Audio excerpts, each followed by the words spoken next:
ante todo, quisiera yo agradecer a Carlos y a Jesús, al Instituto Cervantes, a la Embajada de Argentina, y presentar esta ponencia es mi manera de rendir homenaje a la memoria de Jorge Luis Borges. En esta ponencia intento investigar una cuestión que no se ha reconocido hasta ahora: la convergencia de los pensamientos de Jorge Luis Borges y de Octavio Paz respecto a su identidad latinoamericana en relación con la cultura global cosmopolita. Aunque había convergencias o paralelos en las tendencias de los pensamientos de estos dos literatos ilustres, tanto en su prosa como en su poesía, también había algunas divergencias en la manera de que ellos abordaron y resolvieron este tema creativamente. La convergencia o las similitudes entre los dos se notan claramente. Arraigados en el ambiente intelectual de sus propios países y de América Latina, ambos, Borges y Paz, estaban muy familiarizados con las tradiciones de Europa. A ambos les encantaba el Oriente, especialmente el budismo. Borges y Paz habían abierto caminos para sacar la literatura latinoamericana de su aislamiento hacia lo universal, digamos un escape del laberinto. En las obras de ambos existía una tensión entre la identidad nacional y latinoamericano por un lado, y por otro su identidad universalista y cosmopolita en un mundo que se hace cada vez más globalizado. En esta ponencia trato de entender la interacción entre los procesos mentales y los modelos de pensamiento en las obras de Borges y Paz en una perspectiva comparativa. Borges y Paz, ambos habían tenido la experiencia de vivir en el extranjero durante la niñez y la juventud. Paz tuvo éxito muy joven. Cuando no tenía más de 23 años fue invitado a París y luego a Valencia, en España, para participar en el Congreso de Escritores Antifascistas. Y luego, con la publicación de Piedra de Sol, llegó a ser muy famoso. En contraste, Borges no tenía muchos lectores cuando era joven. Recordando aquellos años, Paz escribió: comencé a leer a Borges en mi juventud, cuando todavía no era un autor reconocido internacionalmente. En ocasiones, incluso llegué a pensar que el mismo Borges era un hombre ficticio. Todo cambió cuando en el año 1961 Borges, junto con Samuel Beckett, recibió uno de los premios más prestigiosos de Europa, el premio Formentor, lo que le dio un reconocimiento global. Aquí me gustaría dar una cita de la Enciclopedia Británica, el libro que Borges quería tanto. Recordemos que en el primer cuento de sus ficciones, que tiene un título tan raro como Tlön Uqbar Orbis Tertius, Borges muestra gran confianza en la Enciclopedia Británica 1902. Pues yo tengo la tentación de referirme a la del 1986, después de su fallecimiento. Las consecuencias del premio Formentor se describen así en la Enciclopedia Británica. Prior to that time, Borges was little known, even in his native Buenos Aires. except to other readers, many of whom regarded him merely as a craftsman of ingenious techniques and tricks. But by the time of his death, the nightmare world of his fictions had come to be compared with the world of Kafka, and to be praised for concentrating common knowledge into its most enduring form. Through his work, Latin American literature emerged from the academic realm into the realm of generally educated readers throughout the Western world. Al hacer una comparación entre Octavio Paz y Jorge Luis Borges, yo veo algunas similitudes. De muchas maneras, sus contribuciones literarias anticipan el surgimiento de la globalización contemporánea. El ámbito de su conocimiento de varias culturas importantes del mundo les hizo escritores de la época de globalización moderna. Sin duda, Octavio Paz es más impresionante cuando hace referencias a los clásicos de la India y sus tradiciones representativas. Jorge Luis Borges también nos abruma con su conocimiento de las civilizaciones asiáticas y de su literatura, como los lectores de sus obras completas, 1989 y 1996, saben, Borges continuadamente hace referencias a los libros ingleses, porque había heredado el inglés de su abuela. Y este idioma le había influido profundamente su desarrollo intelectual. En uno de sus últimos poemas, Borges menciona el legado de su abuela de la siguiente manera: ¿en qué idioma habré de morir? ¿En el inglés de aquella Biblia que mi abuela leía frente al desierto? Borges da citas no solo en inglés, sino también de textos en latín, italiano, alemán, francés y, por supuesto, en español. Esto en sí mismo es la evidencia de su parecer universal. Hay intelectuales que son eruditos y políglotas, pero no obstante sufren de una actitud provinciana. In English that would be parochial. Lo que se distingue a Borges de esos intelectuales es su deseo de entrar en el centro de otras culturas y de evaluarlos. El acceso a muchos idiomas y culturas no fue la causa, sino la consecuencia de un espíritu universal de curiosidad en Borges, sobrepasando las fronteras de culturas e idiomas. Consideramos, por ejemplo, su largo ensayo sobre el Buddha y el budismo, que se publicó en 1950. En este ensayo, Borges hace referencias a las obras de escritores ingleses, alemanes, franceses y holandeses, todos que son autoridades sobre el Buddha, como por ejemplo Edmund Hardy, Hermann Beck, Senart, Kern, Sarvapalli Radhakrishnan, Max Muller.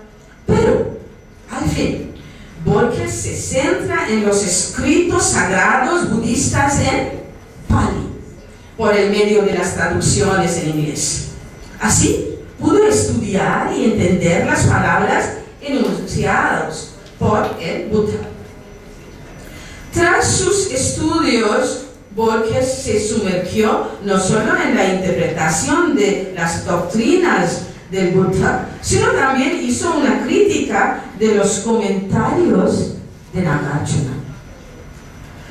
Es preciso mencionar que Octavio Paz había aceptado a Nagarjuna como el mejor intérprete del budismo. yo he explicado en detalles en otros ensayos míos sobre este tema.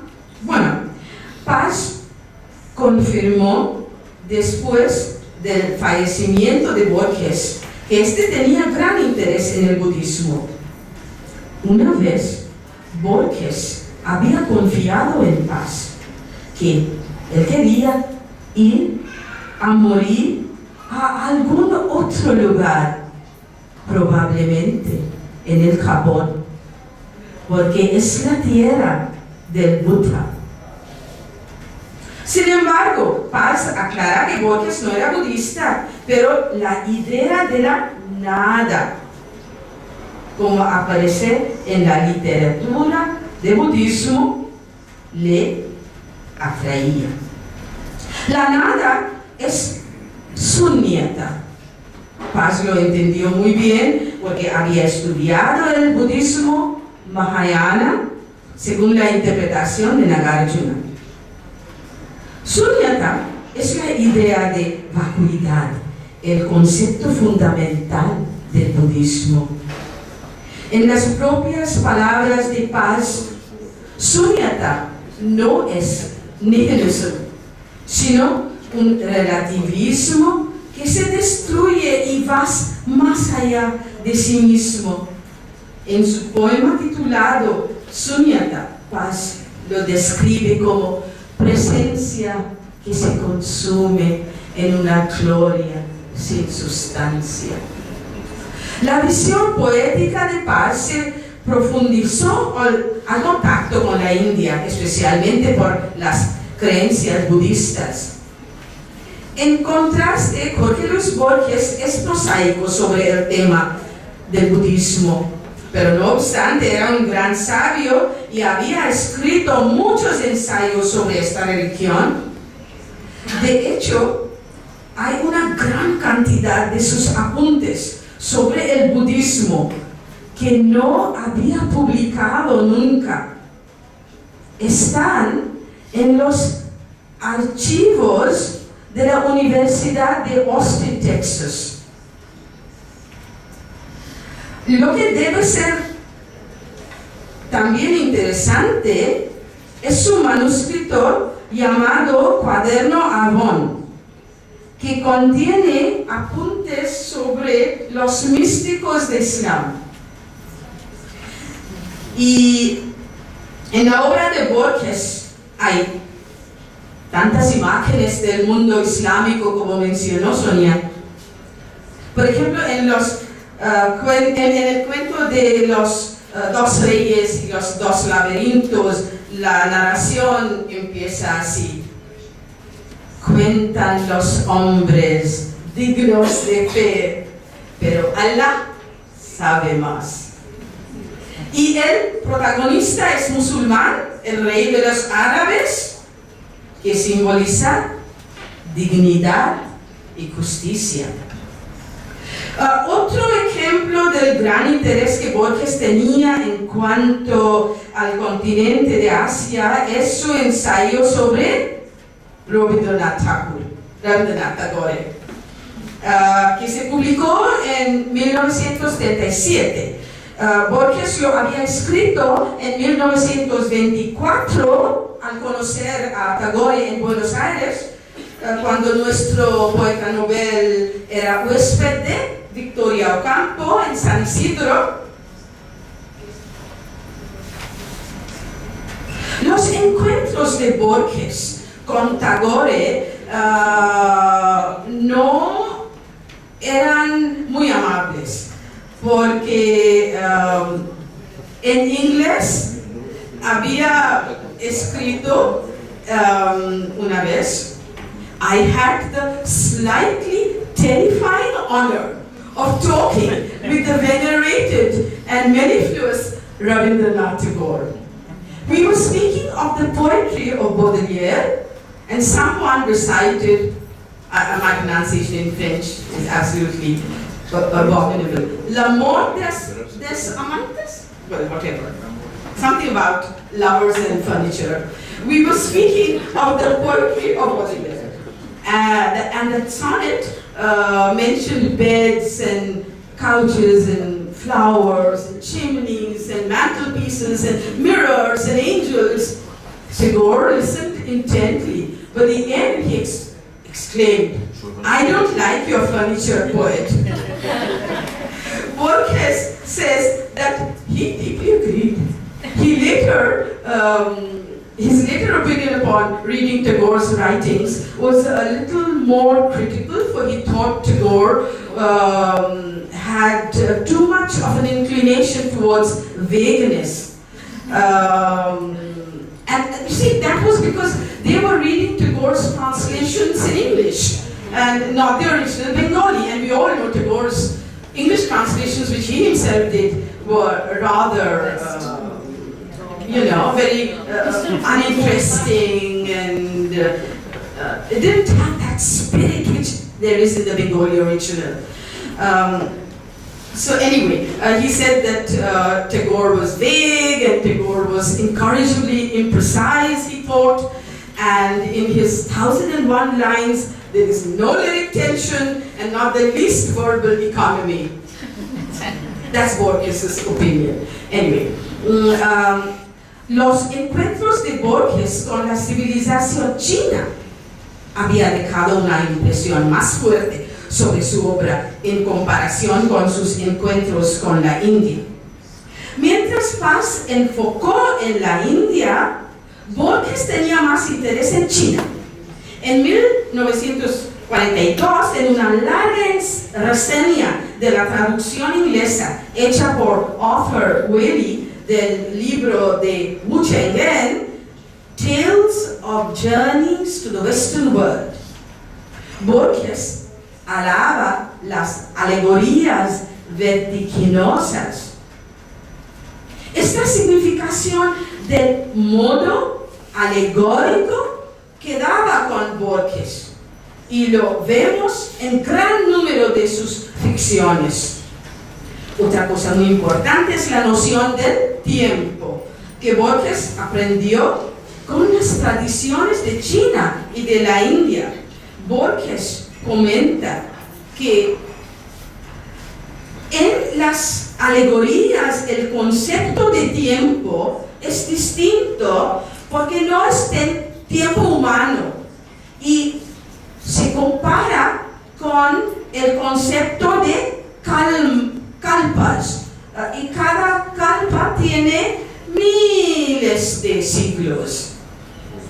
Bueno, verdaderamente es como el tiempo mítico, el tiempo circular que vemos en la poesía de Octavio Paz y también en las obras de Borges. Bueno, lo que quiero decir es que yo he escogido muy pocas obras de Jorge Luis Borges para describir sus aventuras en las civilizaciones orientales. Es una parte importante de su espíritu de universalismo humanista que se puede comparar con las calidades que existían en el desarrollo intelectual de Octavio Paz. Y para terminar, yo quiero recitar de dos poemas. El primer poema tiene el título Las calles, que Borges había escrito cuando era muy joven. Y en este poema se identifica con Buenos Aires, las calles de Buenos Aires. Argentina, es un ciudadano de Argentina. Las calles de Buenos Aires ya son mi entraña, no las ávidas calles incómodas de turba y de ajetreo, sino las calles desgranadas del barrio, casi invisibles de habituales eternidad de penumbra y de ocaso, y aquellas más afuera, ajenas de árboles piadosos, donde austeras casitas apenas se aventuran, abrumadas por inmortales distancias, a perderse en la honda visión del cielo y de llanura. Son para el solitario una promesa, porque millares de almas singulares las pueblan, únicas ante Dios y el tiempo, y sin duda preciosas. Hacia el oeste, el norte y el sur se han desplazado y son también la patria, las calles. Ojalá en los versos que yo traigo estén esas banderas. Y ahora yo voy a leer uno de los últimos poemas de Borges. Y ahora ha viajado hacia la Universal. Es el ciudadano de tantos países. Ama tantas ciudades. Habla de su muerte. ¿En cuál de mis ciudades moriré? En Ginebra, donde recibí la revelación, no de Calvino ciertamente, sino de Virgilio y de Tácito. En Montevideo, donde Luis Merian Lafunir, ciego y cargado de años, murió entre los archivos de esa imparcial historia del Uruguay que no escribió nunca. En Nara, donde en una hostería japonesa dormí en el suelo y soñé con la terrible imagen del Buda que yo había tocado y no visto. ¿Pero qué vi en el sueño? En Buenos Aires, donde soy casi un forastero. Dados mis muchos años y una costumbre de la gente que me pide un autógrafo. En Austin, Texas, donde mi madre y yo, en el otoño de 1961, descubrimos América. Otros lo sabrán y lo olvidarán.